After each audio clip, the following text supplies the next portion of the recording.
आचार्य पूज्य होता है और 10 आचार्यों से एक उपाध्याय जो अपने घर में ब्राह्मण विद्यार्थियों को या जो सत्पात्र विद्यार्थी उनको रख के भोजन वस्त्र देके विद्या का दान करता है, वो 10 आचार्यों के बराबर होता है। और उपाध्यायान पिता 10 और 10 उपाध्यायों के बराबर पूज्य पिता होता है। और पितृन 10 तु मातयिका, 10 पिताओं के बराबर पूज्या माता होती है।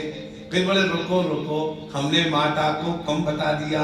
सर्वाम वा पृथ्वीमपि, सारी पृथ्वी से पूज्य अगर संसार में कोई है तो वो माता है। लेकिन आ गया माता चैव पिता चैव जन्मन्येवोपयुज्यतः, जीव को जन्म देने के लिए एक माता चाहिए और एक पिता चाहिए, तो जन्म में ही उनका एक उपयोग है।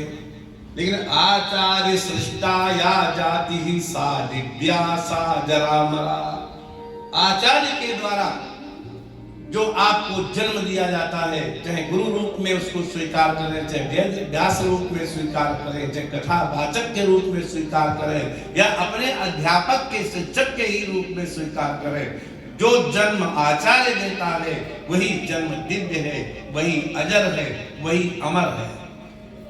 सुखदेव भगवान ने अगर वेदव्यास भगवान को आचार्य न बनाया होता तो आज सुखदेव का कौन नाम लेता? देवर्षि नारद को व्यास जी ने अगर आचार्य न बनाया होता तो आज व्यास जी को कौन जानता? वाल्मीकि भगवान अगर देवर्षि नारद के चरणों में गिर के उनको गुरु न बनाए होते तो वाल्मीकि को कौन जानता? आचार्य सृष्टाया जाति, जो जन्म गुरु देता है, शिक्षक देता है, आचार्य देता है, वो जन्म दिव्य है, वो अजर है, वो अमर है और उसी से भगवत प्राप्ति होती है। रही बात भोगों की, आप लोग सब बहुत बड़े घरों के दिख रहे हैं, आपने देखा होगा बड़े घरों में कुत्ते पाले जाते हैं, उनको डब साबुन से लड़कियां नहवाती हैं, जयपुरिया रजाई उड़ाती हैं। आपके घर में नहीं तो कहीं देखे होंगे, दूध जलेबी खाती हैं, खिलाती हैं और कार में बैठी होती हैं। अभी परसों हमसे हम जा रहे थे, कुत्ता कार में बैठा हुआ था, तो जरा विचार करो वो कुत्ता ही है कि वो वाजपेयी है?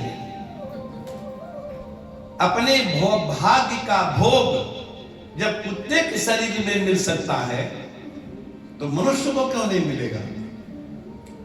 हमारी समस्या यह है कि जो मिला हुआ है उसके लिए हम भगवान को धन्यवाद नहीं करते और जो नहीं मिला है उसकी शिकायत करते रहते हैं, ये नहीं दिया, ये नहीं दिया, ये नहीं दिया।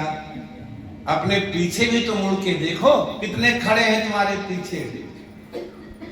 ना अंतिम छोर आगे वाला मिलेगा, ना अंतिम छोर पीछे वाला मिलेगा, रहना बीच में ही पड़ेगा। तो जहां हो वहीं क्यों न भगवान को थैंक यू को। तस्या पवर्ग्य शरणं तव पाद मूलम विस्मर्यते कृत विदा कथमार्थ बंधो। अगर कोई बहुत बढ़िया भोजन कराए आपको, जो आपको पसंद है, भोजन अलग अलग रुचि होती है, तो आप भोजन करने के बाद कहते हैं वाह थैंक यू वेरी मच, बहुत बढ़िया भोजन था। लेकिन उस भोजन का रस लेने की योग्यता जिस परमात्मा ने दी है, there is not any civil surgeon who may point out to that sense। आपकी उस इंद्रिय को कोई सिविल सर्जन काट के नहीं बता सकता, पॉइंट आउट नहीं कर सकता। ये रही रसनेंद्रिय जो खट्टा मीठा कड़वा कसैला चरपरा बताती है। हमारे एक परम प्रिय भक्त थे दिल्ली में, श्री पद्म